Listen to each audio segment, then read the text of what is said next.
My name is Emily Carter. I'm 28 years old. And just a few months ago, I was standing on the graduation stage at the University of Washington, receiving my master's degree in business administration to the applause of friends and colleagues. It should have been one of the happiest days of my life, a milestone I had spent nearly a decade working and studying to achieve. But like every other important milestone before it, that moment was missing something, or rather, missing the people I should have been able to call my family. From the time I was a child, I understood my role in the house.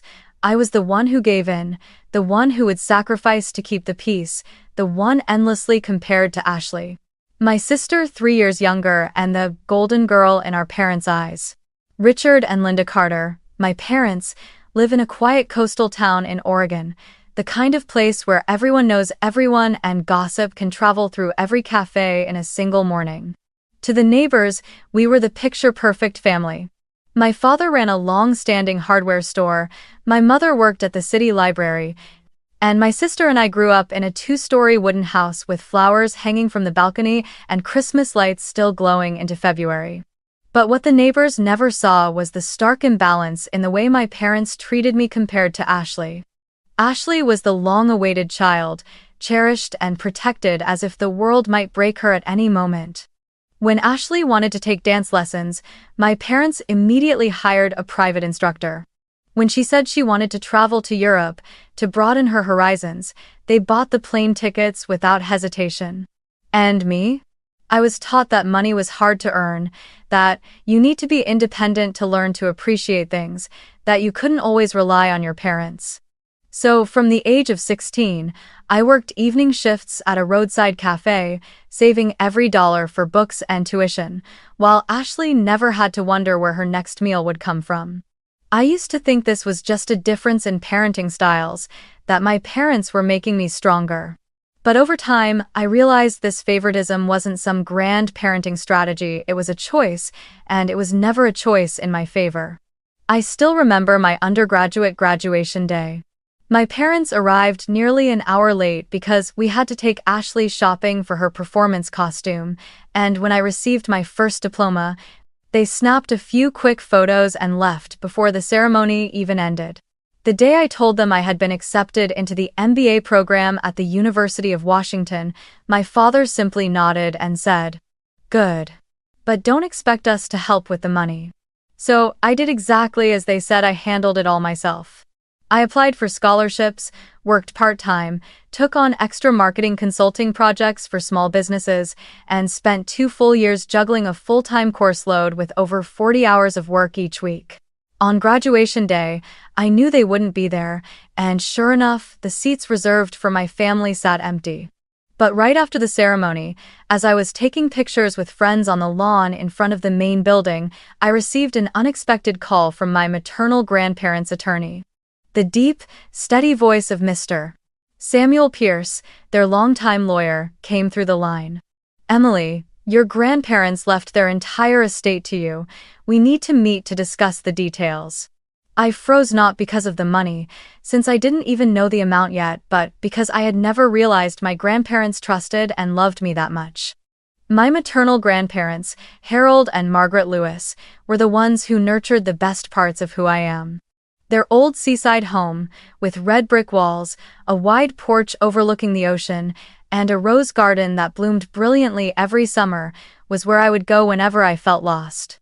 They lived simply, but with great care, spending most of their days reading, gardening, and telling me stories about their youth in the 1952nd, back when this town was still a small fishing village. When I was in high school, I spent nearly every weekend there, helping my grandfather mend fences, baking apple pies with my grandmother, and most importantly, listening. It was something I rarely had the chance to do in my own home. In their final years, as their health declined, I was the one who took them to doctor's appointments, handled their banking, paid their bills, and cared for every small need. My parents and Ashley rarely showed up except for Thanksgiving or Christmas, and even then, it was usually just to take a few pictures for social media. So, when Mr. Samuel told me they had left everything to me, I knew it wasn't random or favoritism. It was recognition. A few days later, as I sat in Mr.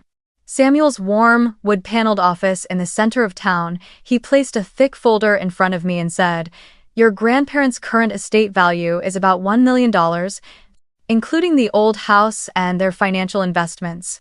They want you to have full control." I sat there in silence, feeling a mix of emotion, gratitude, deep affection, and a flicker of apprehension. When I left his office that day, I drove along the coastal road back to Seattle, the ocean's salty wind wrapping around my thoughts. $1 million. It sounded like something out of a fairy tale, but I knew the real value wasn't just in the money or the property, it was in the years of memories, the sunlit mornings on that red brick porch, the smell of my grandmother's coffee, and my grandfather's chuckle as he read the morning paper. And because I understood that, I also knew this wouldn't be a fairy tale for long. In my family, anything of value instantly became a target. My parents had a long history of borrowing belongings or money from others with promises to return them, only to disappear along with the item and the promise. I still remember when I was a college freshman, my aunt gave them a large sum of money to invest in my father's store. 6 months later, the store was unchanged, the money was gone, and whenever my aunt asked about it, my mother would skillfully change the subject or scold her for making such a big deal about money in the family. With Ashley, it was different. My parents never had to borrow from her because they had already decided everything belonged to her from the start. From her first car, to her trip to Europe, to the small apartment in Portland they bought as an investment, but ultimately let her live in rent-free, it all happened without anyone else's input. That's why, the moment I signed the inheritance documents from Mr. Samuel, I knew I had to move first. I couldn't wait until they found out and then try to protect it by then, it would be too late. I reached out to an old friend from law school who now worked at a major real estate law firm in Seattle. She introduced me to an attorney named Daniel Hart, a man in his 40s who spoke softly but whose eyes missed nothing. We met at a small cafe near Capitol Hill, where he spread my file across the table, flipped through each page, and nodded. "Emily, I've handled a lot of inheritance disputes, and honestly, if your family history is what you've just described, you need to secure these assets immediately. The best way is to put everything into an irrevocable trust," he said, his tone calm but firm. He explained the structure of an irrevocable trust, a type of trust that, once established, cannot be unilaterally changed or revoked by the original owner, with assets completely separated from personal property. I would serve as the trustee, the only person with the authority to manage and make decisions regarding the trust, but legally, the assets would no longer be in my name. That meant anyone checking public records would find no connection between me and the house or the investments. I agreed on the spot, and over the next 3 weeks, we worked nonstop. Daniel coordinated with an asset management company to establish an LLC owned by the trust, and all utility accounts for the house, electricity, water, taxes, insurance were transferred to the company's name. The property title was updated, stamped, and stored in the law firm safe, with copies kept at a bank in Seattle, far from the coastal town where my parents might accidentally gain access. The bank accounts my grandparents had left were closed, and all funds were moved into a new account belonging to the trust, secured with 2-factor authentication accessible only to me and Daniel. I remember vividly the moment I signed the final document, placing my pen under the words, "Irrevocable Living Trust Agreement." It was a mix of relief and vigilance, like locking the last door between myself and the hands that had taken so much from me before. I told no one, not even close friends. When my parents called to ask, "When are you moving into your grandparents' house?" in a tone that was half concern, half probing, I just smiled and said I was still busy in Seattle. When Ashley texted, "Have you thought about selling the house and splitting the money? I need capital to open a nail salon with my friend," I replied with a single word. Number. I let them believe I hadn't done anything, that everything was still untouched, so they would stay complacent and keep underestimating me, just as they always had. In the weeks that followed, I kept going to work as usual, still driving back to the town on weekends to check on the house, mow the lawn, and water the roses my grandmother once tended. Every time I stepped inside that house, I felt a sense of peace, but there was always a quiet warning echoing in my mind. They will come. Sooner or later.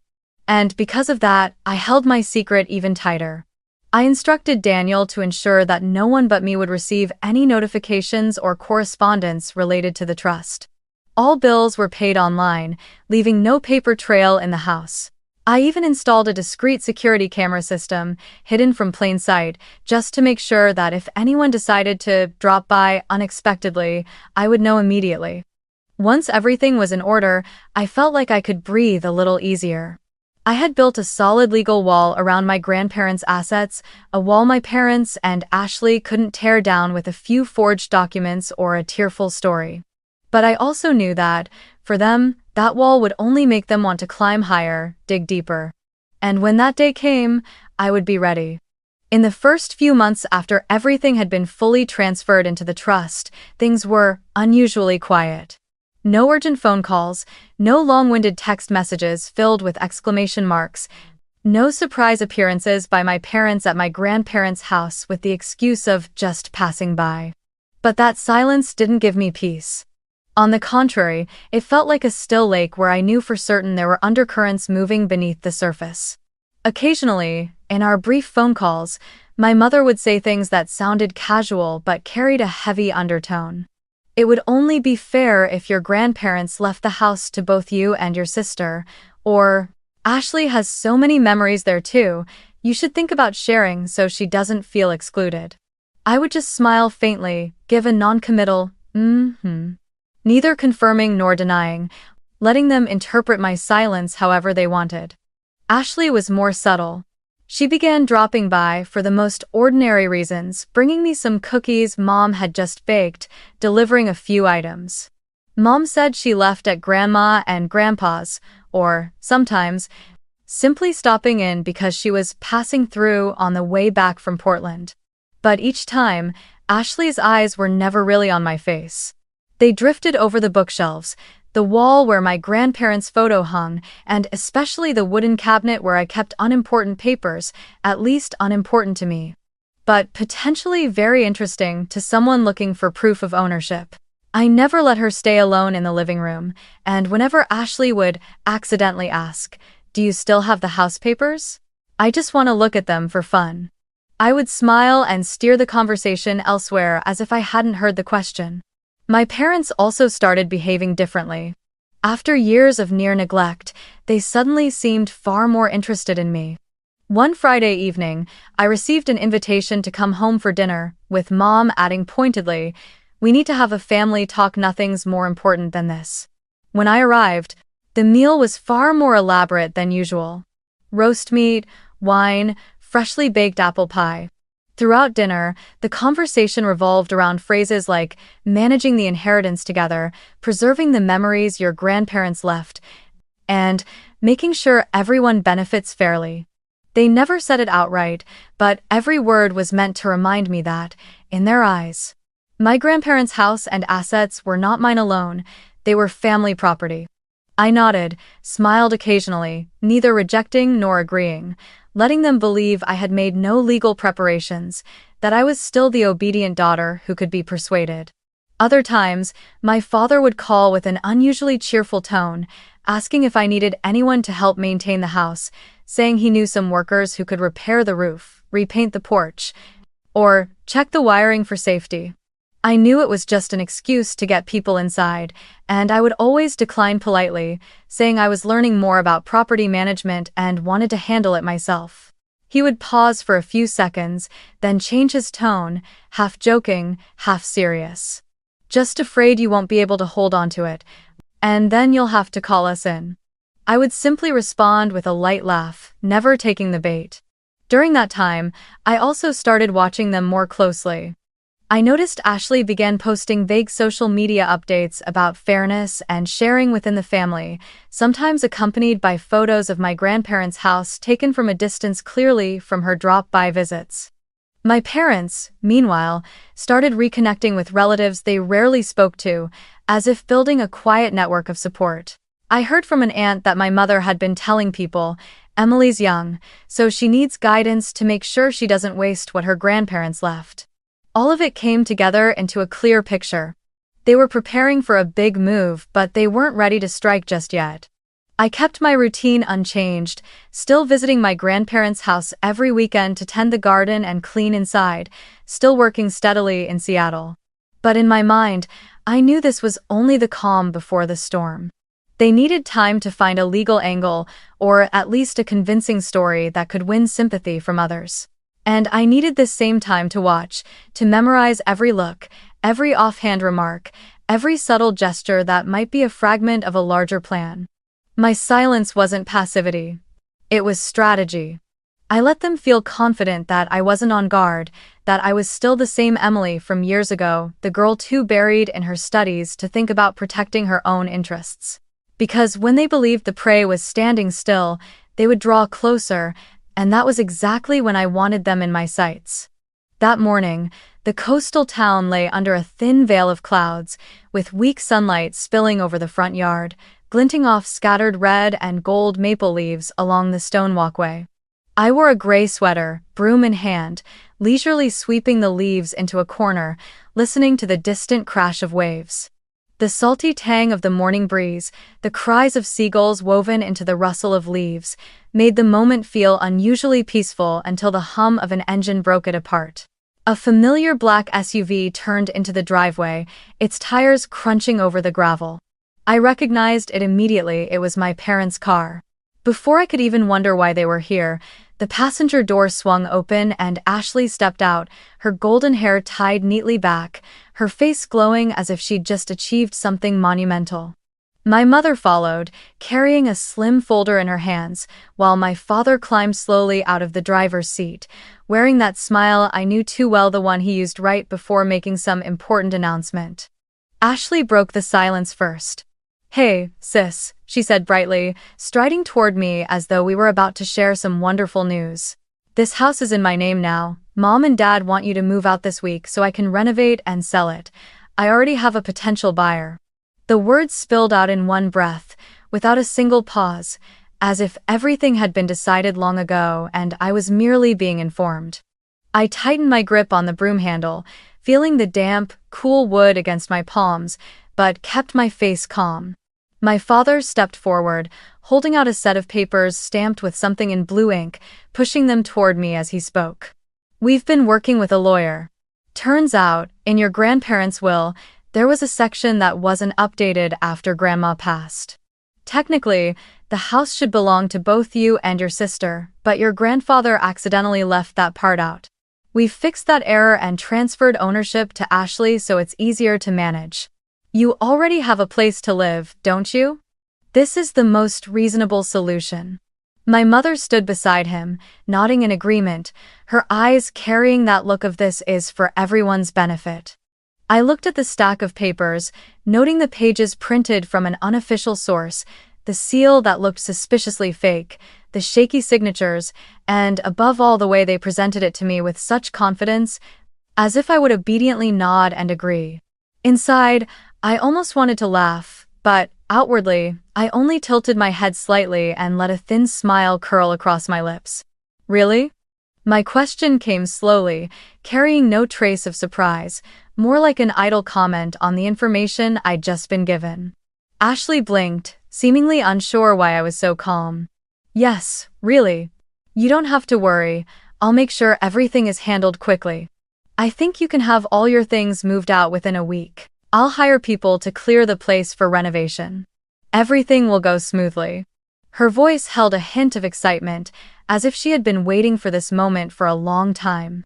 My father cut in, lowering his voice as though to soothe me. "Emily, you know this house needs constant upkeep, and Ashley has both the time and a clear plan. You're busy with work in Seattle, holding on to this place will only be a burden. This is the best way for everyone." My mother added. "Besides, Ashley will share a portion of the sale with you, won't you, Ashley?"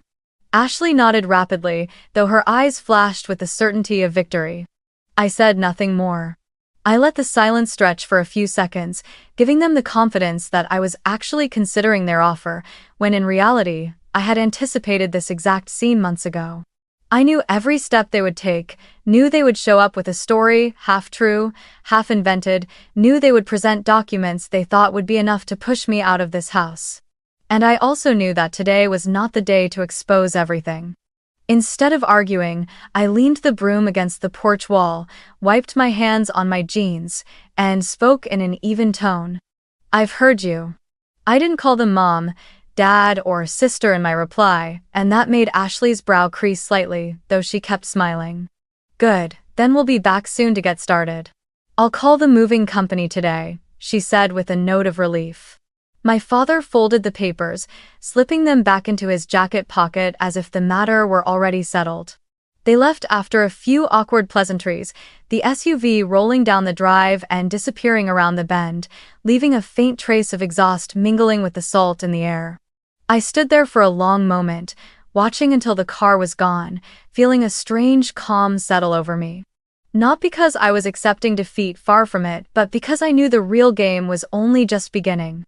They still thought I was the compliant daughter of years past, the one who would set aside her own rights to keep the peace in the family. But this time, they were completely wrong.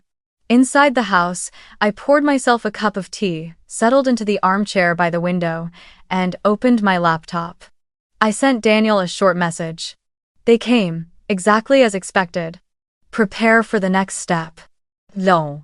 2 days after their so-called confident announcement, the morning in the coastal town began under a thin veil of mist mixed with the scent of the sea. I had risen early not to clean or make breakfast, but to prepare for the moment I knew would come. The table in the living room was cleared, holding only the thick blue-bound files stamped with the name of the trust, its pages neatly organized and tabbed. Outside, on the wooden porch, I had placed an extra chair for my guest, Mr. Mark Harris, a representative from the County Office of Property Records. As the clock neared 10, the rumble of a truck engine sounded from the end of the gravel road, each rotation of the tires like a countdown. A white moving truck rolled forward, led by the familiar black SUV belonging to my parents. Ashley jumped out first from the passenger seat, dressed in a designer tracksuit, hair tied high, phone in hand as if ready to record her moment of triumph. My father stepped out from behind the wheel, his smile half reassurance, half assertion of control. My mother followed briskly, pointing toward the porch and signaling the two movers to start unloading the dollies from the truck. Their footsteps crunched over the gravel, laughter mingling with the sound, utterly convinced the matter was settled. But as they set foot on the walkway, the sight before them made them freeze. I stood there, arms folded across my chest, beside Mr. Mark Harris in a neatly tailored navy suit and striped tie, his silver-streaked hair combed smoothly back. In his hands was a thick file, the cover clearly bearing the trust's name, clipped with several documents bearing bold red seals. He didn't speak immediately, waiting until they had stepped a few paces closer. When the distance narrowed to just a few meters, he reached into his breast pocket and pulled out his official ID, holding it up just enough for them to see. Am I speaking with Mr. Richard Carter, Mrs. Linda Carter, and Miss Ashley Carter? His voice was clear, deep, and deliberate. The three of them exchanged glances, a flicker of confusion at his opening question. My father nodded, forcing a steady tone. Yes, what is this about? Mark glanced down at the file, then spoke. I'm here on behalf of the County Office of Property Records to inform you of the legal status of this property. According to our records, this house was placed into an irrevocable trust as of the 12th of April last year, with Miss Emily Carter as the sole trustee. That means any transfer of ownership attempted after that date, including through the documents currently in your possession, is legally void and, in this case, constitutes fraud. The statement dropped like a heavy stone. Ashley's smile vanished first, replaced by a rapid blink, as if scrambling for a defense. My mother's grip on the papers tightened, her lips pressing into a thin line, while my father stepped forward half a pace, his voice sharp. Fraud? What fraud? We just corrected an error in the will your grandparents forgot. Mr. Mark cut in politely but firmly. Sir, any correction or amendment made without legal authorization from the trustee and without going through the county's formal process is null and void. Furthermore, our records from Miss Emily show that you used an out-of-state service to produce the transfer documents, along with a notary seal that is not licensed in Oregon. These factors are sufficient to trigger a criminal investigation if necessary.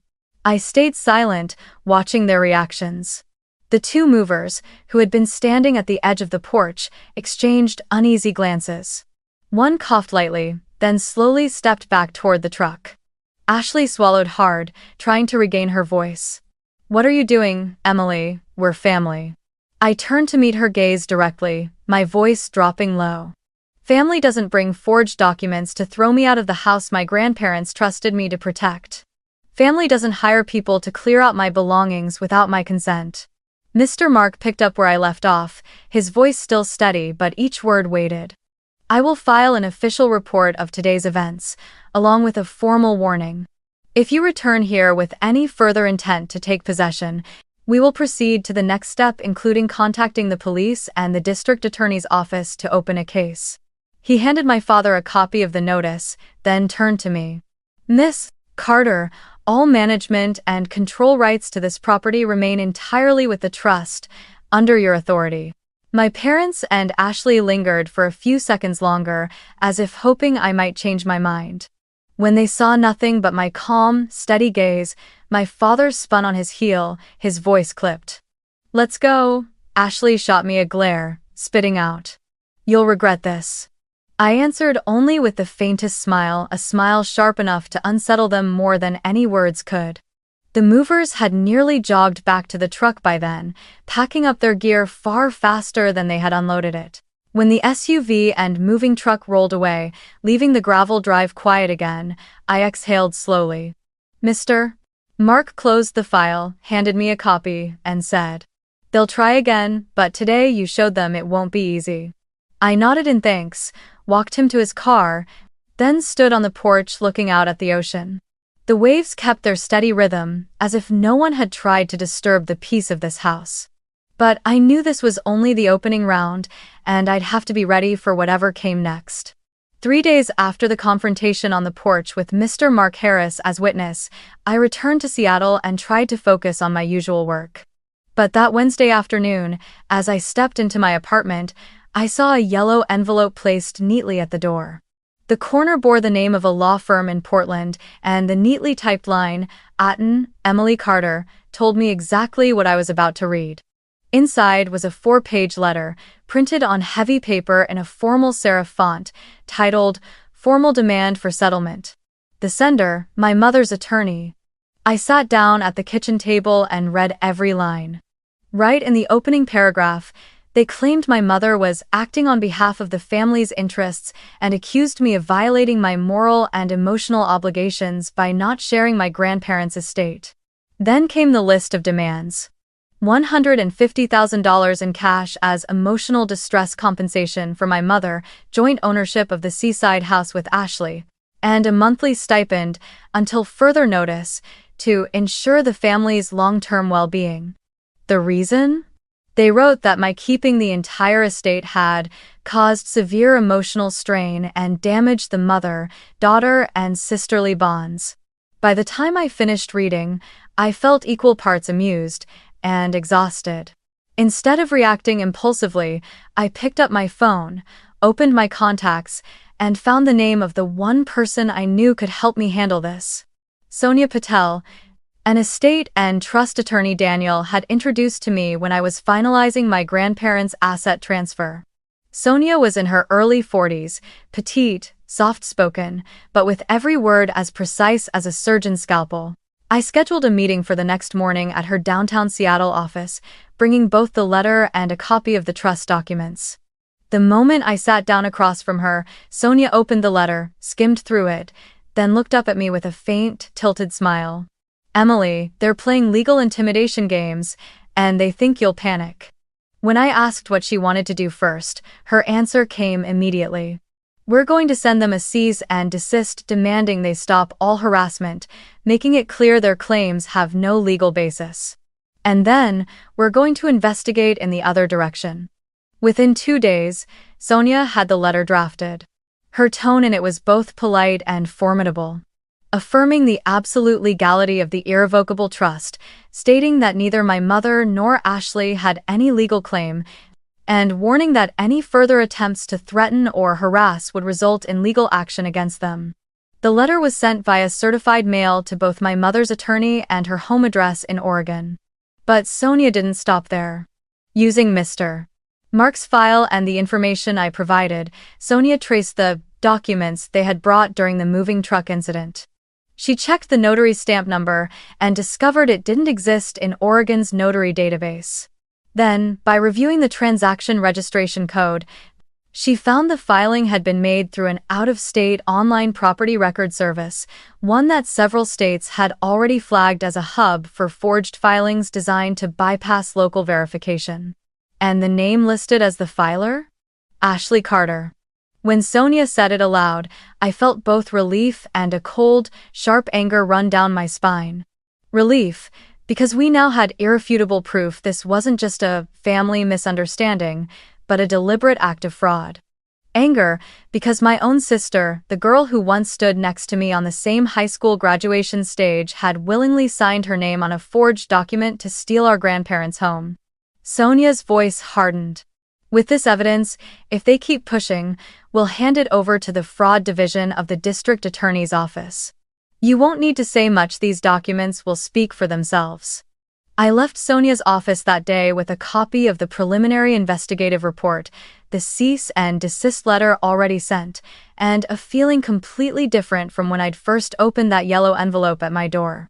For the first time in weeks, I didn't feel like I was only defending myself, I had started pushing back. I knew this wouldn't be the final move, but it was a solid one. And I also knew that on their side, they wouldn't retreat quietly. Only a week after Sonia sent the cease and desist, I began noticing a strange shift in how certain relatives spoke to me. An aunt in California suddenly texted to ask if I was doing okay and whether things were really as Linda said. A cousin I hadn't spoken to in 3 years called me, his voice meandering, bringing up awkward situations and hoping we can still keep family ties. I didn't need long to figure it out. This was the start of a new offensive, this time not aimed at my assets, but at me. 2 days later, my suspicion was confirmed when my phone buzzed with a message from Megan, my maternal cousin, the one I had always considered the most straightforward person in the family. Emily, I need to see you right away. Aunt Linda has been saying a lot about you to the whole family. It's not good. We arranged to meet at a small cafe in Olympia, each of us driving in from opposite directions. Megan arrived early, already seated in a secluded corner with her laptop open and a stack of sticky notes beside it. As soon as I sat down, she pulled the laptop toward herself and pressed play on a recording. My mother's voice came through clearly, tinged with a kind of feigned weariness. I don't want to speak ill of her, but, Emily, she took advantage of my father's weakness to convince him to change the will. At that time, he wasn't of sound mind, everyone knows that. I even suspect she manipulated the legal process in ways he didn't fully understand. Megan paused, looking me straight in the eye. You know, she's not just saying this to one person. This is one of 12 voice messages I've gotten this past week. She's even created a group chat with several other cousins to tell and retell this story. I sat in silence, a wave of heat and cold running down my spine. Hearing my mother's voice, I realized she had escalated the narrative from a property dispute to moral and even criminal accusations. That wasn't just about damaging my reputation with family, it could impact my career in Seattle, where trust and credibility are everything. Megan pulled out her phone and scrolled through a string of messages from the group chat, lines like, "Emily's always selfish. Grandma and Grandpa would have wanted it split evenly. She's just good at taking advantage of situations." A few people had even embellished the story, suggesting I had tricked my grandfather into signing papers he hadn't read carefully. I lifted my head and asked Megan, "Do you believe any of this?" She shook her head immediately. "Number, I know who you are. But you have to understand, if she keeps saying it over and over, the relatives who don't see you often will start to believe it. And in this family, once they've bought into a story, it's nearly impossible to reverse it. Her words rang like a warning bell. Driving back, I couldn't stop thinking about what she'd said. This was no longer about them wanting the house or $150,000. This was an attempt to destroy my image, to turn me into the greedy granddaughter who betrayed her own grandparents. If I let it go, the rumor would spread, and soon everything I said would be questioned. The social pressure, the scolding phone calls from relatives, and the advice to just compromise for the sake of peace would push me into a corner. I'd seen my mother do this to others in the family when I was younger, and I knew once she set her sights on someone, she wouldn't stop until that person was isolated. That night, I called Sonia and recounted everything Megan had shown and played for me. Sonia was silent for a long moment before saying, "Emily, this is a reputational attack. We're no longer just defending your assets, we have to protect your credibility too. The good news is, you have direct evidence from Megan messages, recordings, the group chat. That's gold in front of any legal authority, or if we need to prove malicious intent." I agreed instantly. We decided that from now on, every piece of information, no matter how small, would be documented. Screenshots, audio files, names of those involved, exact dates and times. When I hung up the phone, it was close to midnight. Sitting alone in my apartment, I realized this was no longer a simple battle over property rights. This was a fight for the narrative over who would be believed and who would be branded the traitor. And if I lost control of my own story, everything my grandparents had left behind, not just the house, but their honor and the memory of them, would be twisted forever. From that moment on, I knew I would not let that happen. The next morning, I spent hours in Sonia's office, seated at a dark wooden table strewn with documents, an external hard drive, and a laptop already open to a working draft. Sunlight from the tall window caught the edges of the manila folders, making them look like cards waiting to be turned over. Sonia sat opposite me, her thin-framed glasses sliding down her nose, eyes fixed on the screen as she typed the first lines of the statement of facts. We started with the most clear and verifiable events, the dates of my grandparents' passing, the original contents of the will, the timeline for establishing the Irrevocable Trust, and the lawfully notarized transfer documents. From there, Sonia methodically listed the evidence of fraud. Photographs of the fake notary seal, the state database entry confirming the registration number did not exist, and the filing records showing the property was submitted through an out-of-state online service under the name Ashley Carter. Then came the $150,000 demand letter from my mother's lawyer, spelling out the joint ownership request and monthly stipend wording so blatant it couldn't be brushed off as a misunderstanding. Next was the more sensitive section, the smear campaign. I handed over every screenshot Megan had sent of the group chat, the audio clip of my mother accusing me of taking advantage of Grandpa when he was weak, and the list of recipients Megan confirmed had heard or read those accusations. Sonia listened to every recording, jotting down each accusatory phrase word for word. "Emily, we're not going to embellish a single thing. Everything will be presented exactly as it is, with dates, times, and sources. That way, anyone who reads it will know this is the truth, not your retelling," she said, her tone razor sharp. 3 days later, the finished statement, 12 pages long, was printed on Sonia Patel's law office letterhead, the title clear, Statement of Facts and Supporting Evidence, the Carter Family Trust Dispute. We drafted a short opening email for me to sign. To my aunts, uncles, and cousins, I know there have been many stories circulating recently about me and my grandparents' estate. Before anyone reaches a conclusion, I want you to have the chance to read the entire truth with verifiable evidence attached. After today, I will not discuss this matter again. If you believe me, I'm grateful. If you don't, that is your choice, but at least it will be a choice based on facts. All head. The recipient list included 27 email addresses and 4 mobile numbers for sending the PDF via text, everyone my mother had contacted or mentioned in the group chat. Sonia sent it from her office email to ensure it carried legal weight and couldn't be dismissed as rumors Emily spread. When the soft ink confirmed the message had left the outbox, I felt both relief and anticipation, like setting a critical piece on the chessboard and waiting for my opponent's move. The responses came faster than I expected. Within 2 hours, I had 6 messages and 3 missed calls. One cousin phoned immediately, his voice heavy with regret. "Emily, I'm sorry. I believed Aunt Linda because, honestly, I'd heard her repeat it so many times. But after seeing the evidence, there's nothing left to say." An aunt emailed back, "Thank you for sending this. I had a different impression before, and I'm sorry for doubting you." Even a cousin who had always been close to Ashley texted, "At least now I understand why you stayed quiet. Stay strong."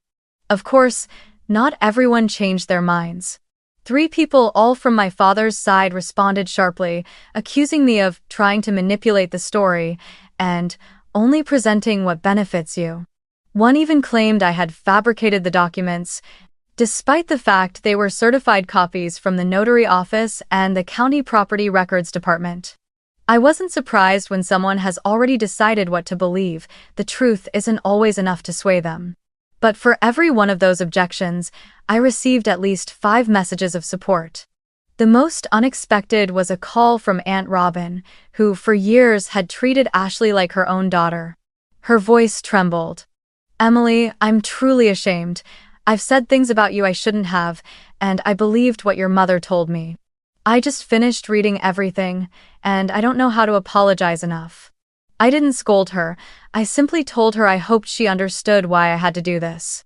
We ended the call in silence, but it was a lighter, easier silence than before. That evening, I sat alone in my living room, watching the glow of the street lamps reflecting on the ocean. I knew sending that statement wasn't just about clearing my name, it was about breaking the psychological siege my mother and Ashley were trying to build around me. They had lost control of the narrative, and that meant they'd be forced to choose another tactic. I just didn't know yet whether they would retreat or escalate. But whatever they chose, I was more ready than I had ever been. Once the statement of facts had gone out and responses from relatives near and far started coming in, I knew I had regained part of the advantage. But my mother and Ashley's smear campaign wasn't only about tarnishing my reputation, it was about eroding the trust of those who might support me, to pressure me into conceding. If I wanted to end this game, I had to make them understand that any move against me would have consequences. And this time, I decided to start with something Ashley considered the foundation of her future: her brand new real estate career. One evening, I sat in my home office, the glow of my laptop screen reflecting off the thick case file I had been carefully building over the past weeks. Everything was there. The forged property transfer document with Ashley's name on it, the photo of the invalid notary seal, the verification from the state notary authority confirming the seal didn't exist, and the filing record showing the document had been submitted through an out-of-state online property service, one that multiple agencies had already flagged as a hotspot for fraudulent transactions. I also included the $150,000 demand letter, Sonia's cease and desist warning, and an appendix quoting the statutes on attempted property fraud and forged documents. The company Ashley had just joined was a boutique real estate firm in Portland, well known for its glossy Instagram presence and its loud marketing about professional ethics and transparent transactions.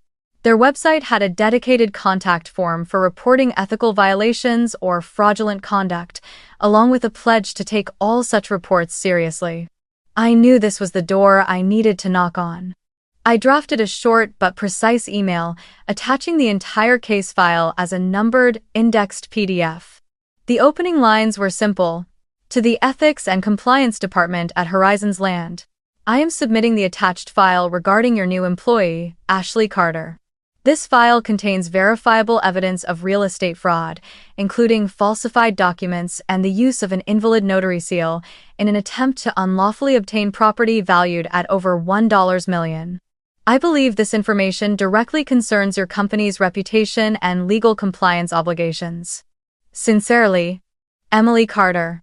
I didn't sign it by hand, just an electronic signature, and sent it from a personal email account protected with 2-factor authentication.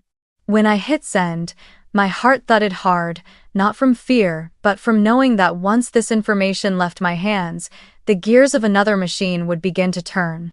I thought it would take at least a week for them to respond. But just 2 days later, while I was at the office in Seattle, my phone buzzed with a message from a familiar contact in the Oregon State Real Estate Association. Emily, word is Ashley Carter's personnel file at Horizons Land has been suspended.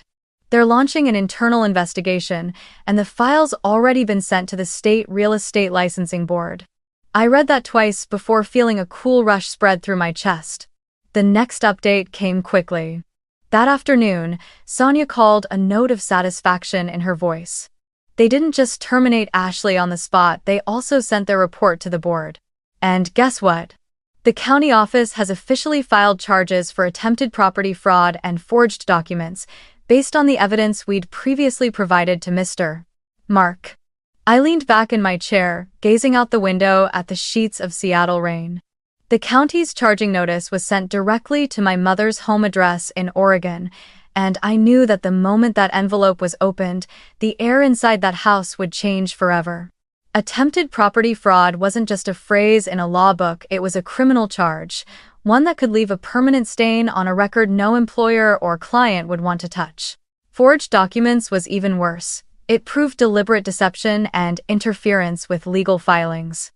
Even if Ashley avoided jail time, those marks would follow her for years, closing nearly every door in her chosen profession. That evening, I got 11 missed calls from the same number, Ashley's brusters. No texts, no explanations, just call after call as if she could shatter the silence through sheer persistence. I didn't pick up. I knew that if I did, I'd be pulled into a spiral of blame, threats, or pleas. Instead, I muted the phone, set it face down on the table, and let the rain outside play like a soundtrack to the quiet I'd fought to reclaim. The next day, Ashley's Instagram featured a black background with white text. Some people will destroy your life and pretend they're the victim. No one had to tell me who it was aimed at. But this time, I didn't feel anger or hurt, because everyone who mattered, everyone who knew the truth, had already seen the evidence. And the rest? I didn't need their belief. 2 months after the county's charges were filed, things seemed to slow. No more late-night calls, no more emails from my mother's attorney, no more secondhand gossip drifting to me through relatives. Then, on a Monday morning, just as I'd finished making my coffee and opened my mailbox, I found a thick white envelope with the return address of a law firm in Salem. Inside was a short letter, less than 3 paragraphs, its tone formal and cold. Our client, Mrs. Linda Carter, through our office, hereby withdraws all legal claims related to the Carter Family Trust and the property at 1254 Seaview Bluff Lane, Rockport, Oregon 97411. Mrs. Carter further requests that there be no future contact between herself and Miss Emily Carter, except where legally necessary. I stopped reading there, exhaled slowly, folded the letter, and placed it in my file cabinet. The feeling wasn't gloating triumph, it was closure. A door had shut, and this time, I had no intention of opening it again. That afternoon, I drove back to the coastal town. The gravel road leading to the house was just as it had always been, the maple trees on either side now blazing red and gold, signaling the arrival of autumn. The sunset cast a warm amber light over the ocean, the waves rippling gently like a vast mirror. I unlocked the heavy wooden door and stepped into the house, silent after so many weeks. Outside, the wind whispered along the porch, while inside lingered the scent of aged wood and a faint trace of lavender from the diffuser I'd left on the table days before. I walked down the hallway, my fingers brushing the red brick walls, trailing past the neatly hung black and white photograph of my grandparents. In my mind, I heard my grandfather's voice, deep and deliberate. "You have to know how to protect what's worth keeping, Emily. Don't expect anyone else to do it for you." Back then, I thought he was only talking about this house, a tangible, physical inheritance. But after everything, I understood he'd meant more than that: honor, peace, and the right to decide my own life. I stopped in the living room, where the last light of day streamed through the large window, spilling across the worn wool rug. In that moment, all the noise of the past months, the accusations, the rumors, the calls, the demand letters seemed to dissolve. I was no longer the daughter who had to bite her tongue to keep the peace. I no longer carried guilt for setting boundaries with people who called themselves family but treated me as a resource to exploit. What remained was simply myself, steady and calmer than I had ever been. I know some would say I've been too harsh, that family is family no matter what, but I've learned what my grandparents understood long ago. Love is not permission for someone to hurt you over and over again. Setting boundaries and protecting your worth is not selfish. It's the only way to end the cycle of exploitation and begin a life built on respect. And if I have to choose between being labeled cold or returning to the place where every sacrifice I made was taken for granted, I will choose my peace, now and always. I stood for a while on the front porch, watching the sea fade into darkness. The waves kept their steady rhythm, like the heartbeat of the house itself, patient, enduring. I smiled not because I had won a battle, but because I knew I had preserved exactly what my grandparents wanted. Not just the house, but myself whole, defined by no one, owned by no one. And in the chill of the evening wind, I whispered as if they could still hear me. I kept it safe, just like I promised.